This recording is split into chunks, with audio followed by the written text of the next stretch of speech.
one of our intents with the summit is that, unlike sort of maybe another conference where you come and you're sort of learning maybe things that are outside of your own work, we're all colleagues here. And so I encourage us in this panel conversation to have some real talk, to talk to each other. I'm here to hold the space, but I've invited our panelists to even ask each other questions.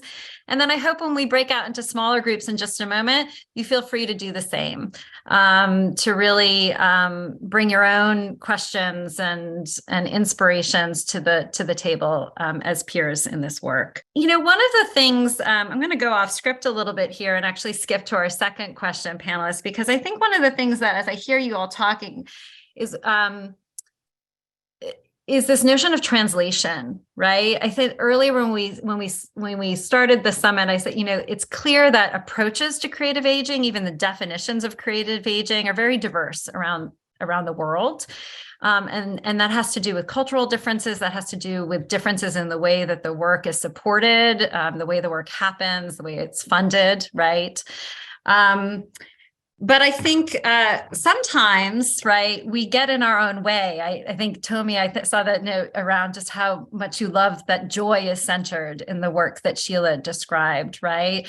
Pauline, in your story, how I know the very first time I learned about the work, I was like, this is it. Because sometimes when we're talking as professionals in this field, we forget that the tradition, the roots of this work are very, very deep and extend farther back than the professionalization of the field. And sometimes the solutions, right, are right in front of us, but often being invisibilized sometimes, I think, by the field building, right? Because we're trying to put things in boxes that maybe sometimes prevent us from seeing the solutions right in front of us or what's actually working. And so I wonder if maybe starting with you, Pauline, since we just saw your video, I know you and I had a long conversation around translation, and that some of your funding was sort of earmarked for older people with dementia. I wonder if you could talk a little bit about how that was received by the older people that you worked with, and the thoughts that have come up for you around translation as a result. Yeah, that's right. We received a federal government dementia health and ageing grant, and originally we were sort of thinking about, well, what are the art centres doing to support people with dementia? But, you know, no one was really mentioning dementia, that made us realise that that's a category that we had come with and a lens we were looking for. So once you stop looking for that, you see this other important relational way of being, that it's not even about contribution, it's just about who you are and being together. And it's as simple as that. And I think sometimes what tripped us up as someone who is not of that country, who's a white Irish-born woman, English can be really hard to get around in terms of the concepts in English do not translate within the communities we were working with, and vice versa. And I think this idea of translation is so important between even what we think of as health services or aged care services and art centres or art services or creative ageing, because these are practices that have always existed. These organisations are just, I guess, a new way of doing old things, and they're a way to kind of sustain those practices, but translating that to funders who perhaps identify dementia as a problem and they want to look for it is really challenging. So yeah, I think I would love to learn more from everyone on our panel and who's joining today about how we do that translation work better because we still do have challenges translating this work into policy, health and aged care policy, even though policy recommends transforming itself. The actual action associated with that seems quite difficult still. Yeah. Thanks, Pauline. Tommy, you spoke a lot about translation as well. I wonder, I know Jacqueline put the question in the chat around how, you spoke about a decade-long advocacy work, right? But also, I think one of the things that struck me the first time we spoke is that you also, while you said that change and culture shift and systems change is a long game, you also mentioned that one person, and I think you mentioned that coordinator position, can make a huge difference, which was inspiring to me as well. But I wonder if you could speak to sort of the ways in which you are building this big tent, right, of folks that might be coming to this work from different funding priorities and sectors and orientations, and how that's working in Helsinki. I mean, I'm happy to talk about that, and maybe kind of more looking at translation between different professions and different sectors of society. That's also what I'm doing at the moment as a fellow at a university, coming from a practitioner background to a university area, and like kind of why we don't do more research-based things in government. And often researchers might think that is because we are not interested. Whereas the issue is that our bandwidth is taken over by other things. And I think that's the thing where you really need translators, for instance, between, let's say, senior care services and the arts profession. Both of these fields feel like we are doing really important work. People don't really understand the full impact and the scale of our work. We are under-resourced. And then often, if you don't have this translation capacity between these fields, like one field is pushing, let's say the arts field is pushing their message saying you need to incorporate more arts. And the reaction from social care or senior care is like, we're already overworked. We can't take another responsibility on this, rather than thinking it as helping, as in like, can I do something that actually eases you to do the things that you're supposed to do in your profession? But that really requires this translation capacity, and I really want to kind of applaud Jenny, who's on this call from Helsinki, who's been working on this space, like in a very kind of humble and ambitious way, saying what these people are trying to say is this. What these people are trying to say is this. It's a bit same happens between nonprofits and government. Like sometimes we in government don't realize how limited the resources are in a nonprofit, and we should be very mindful on how complex our application process is, for instance, so that we should understand that like that work that a nonprofit puts into a difficult application process is taken away from other work. And we in Helsinki, we've tested models like doing kind of two-step applications for grants, so that you first put a one-page proposal saying this is what we would like to do, and then it's easy for us in government to say this is what we should be doing or granting, or this isn't. And then only after that first screening, people do the actual application. Kind of think, but all of those things need that sense of empathy and that skill for translation, but also at times also conflict mediation. Sheila and Susan, I know you're working across the United States, Susan and Sheila, across your state. You both spoke to the need to remain responsive. I'm curious, how you're sort of breaking through some of those silos and successfully sort of bridging these partnerships. One of the ways that, it starts with the seed money, which we received from NASA. It also, what's also helpful is videos, photos. They speak better than words we can ever say to the people that need to be funded. In addition to the video, the initial video that we had, I think it was about 6 minutes. This year, we have embarked upon commercials that are a minute to maybe 90 seconds tops, where we're going to the organizations that hosted this year, many of them, and we're interviewing the voices of the people. because we figure they could speak. We could say it's wonderful, but hearing it from the voice of the participants speaks louder than anything we could ever say. Those videos will be sent to legislators who make funding decisions.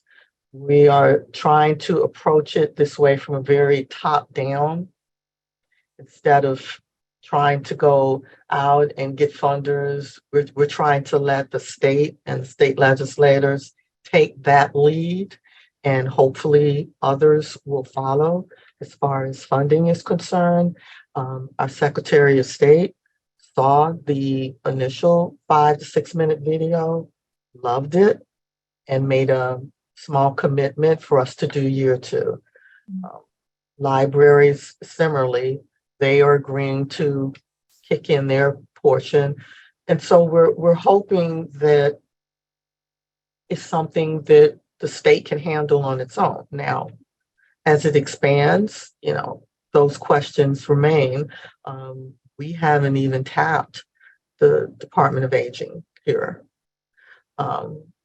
Our focus right now is to go with legislators, particularly since our General Assembly, recognizing the aging population in the state, has committed to doing a study, what have you, to deal with the issue as it grows and grows and grows.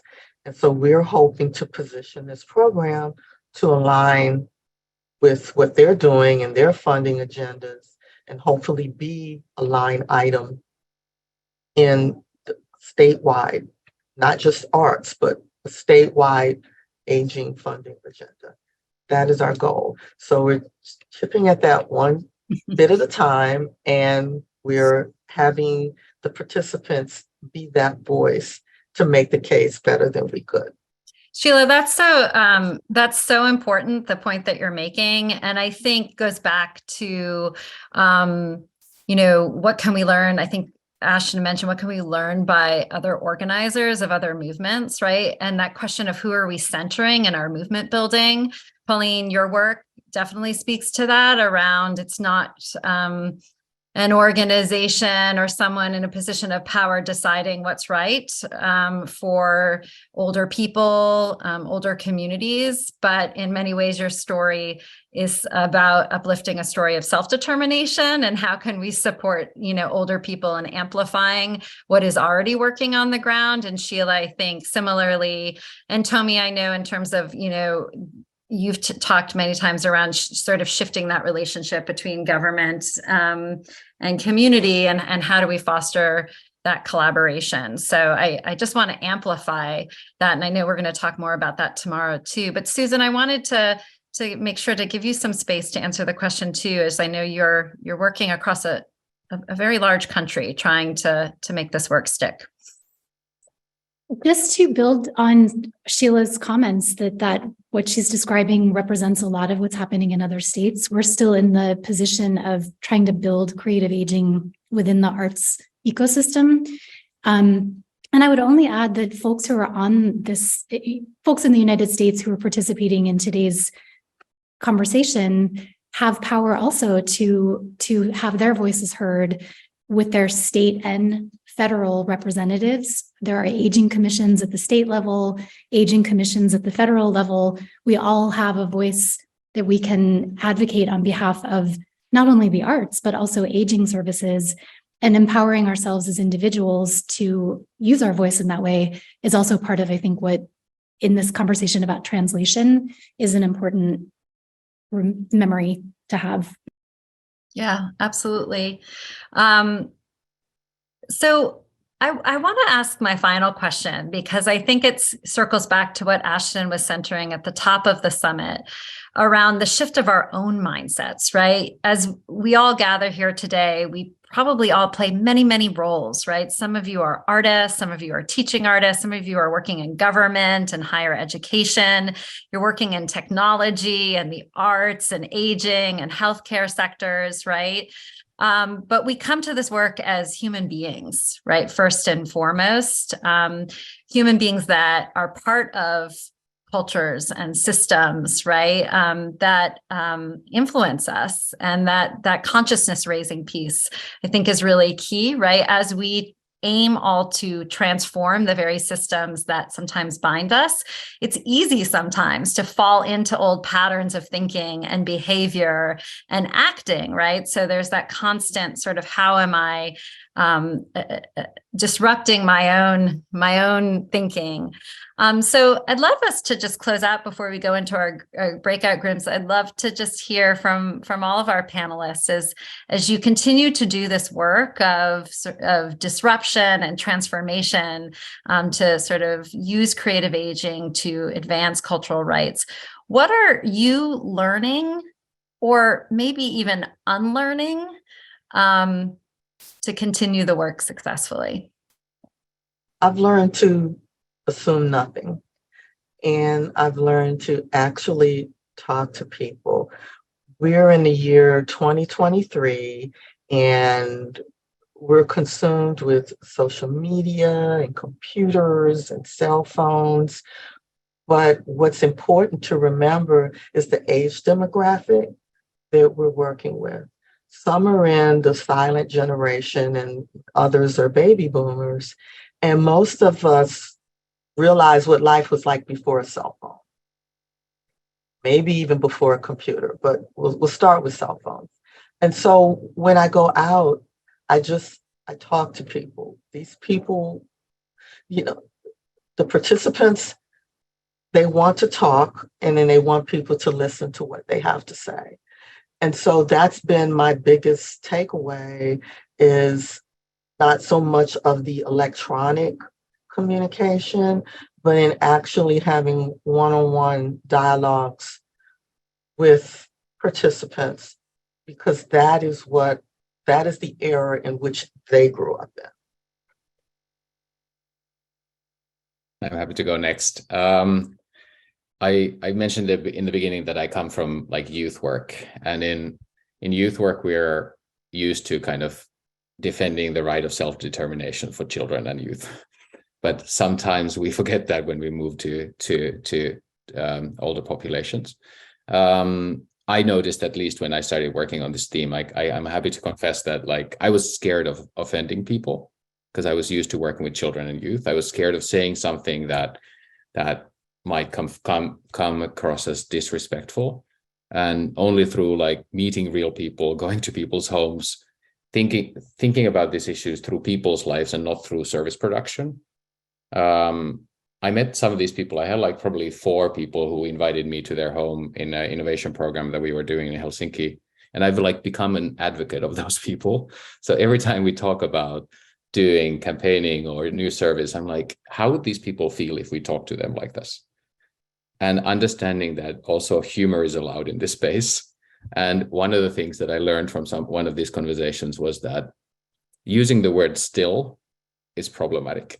As in saying, it's wonderful that you're still coming to these events. So like, there's also like those kind of words that come from a good place, but they might actually come across as quite disrespectful. But like, it's kind of seeing older people as people with individual needs and individual interests, different music tastes. That's kind of where I've ended around this space. Thanks so much. Well, I think for me, there's been a huge amount of, first of all, consciousness raising and unlearning as well. And one of the biggest things for me has been, and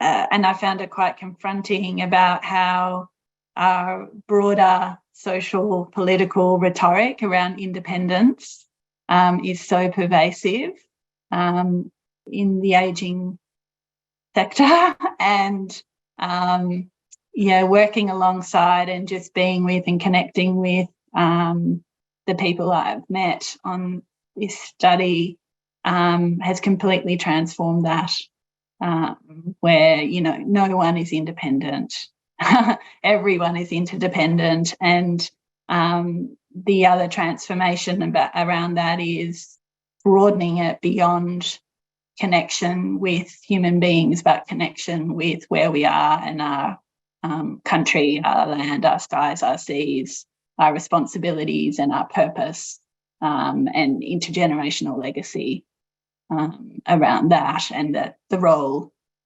older generations play in keeping that knowledge alive and transferring it.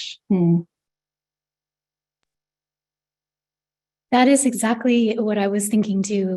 What is lost when we don't connect intergenerationally, and what is gained when we do is truly transformative. Yeah, I think I actually had a moment of unlearning when I first spoke with Pauline, because she mentioned that with many of the older people she was working with, that they, and Pauline, correct me if this is what I took away from our conversation, that they were also sort of confused why we were just talking with them as elders, that even their notion of the notion of aging and becoming older was a lifespan frame, and that it was also extended way into the past and way into the future. So the concept of aging and of being an older person wasn't sort of just the bookends of when you're born and when you die, right? And that completely disrupted sort of how I even think about the sort of longevity and aging and what it is to be older or younger. So I thank you for that, Pauline. For more information about the 2023 International Creative Aging Summit and to download our summit resource guide, please visit www.lifetimearts.org/ICAS-2023. And be sure to check out Lifetime Arts professional development resources and services linked in the description below.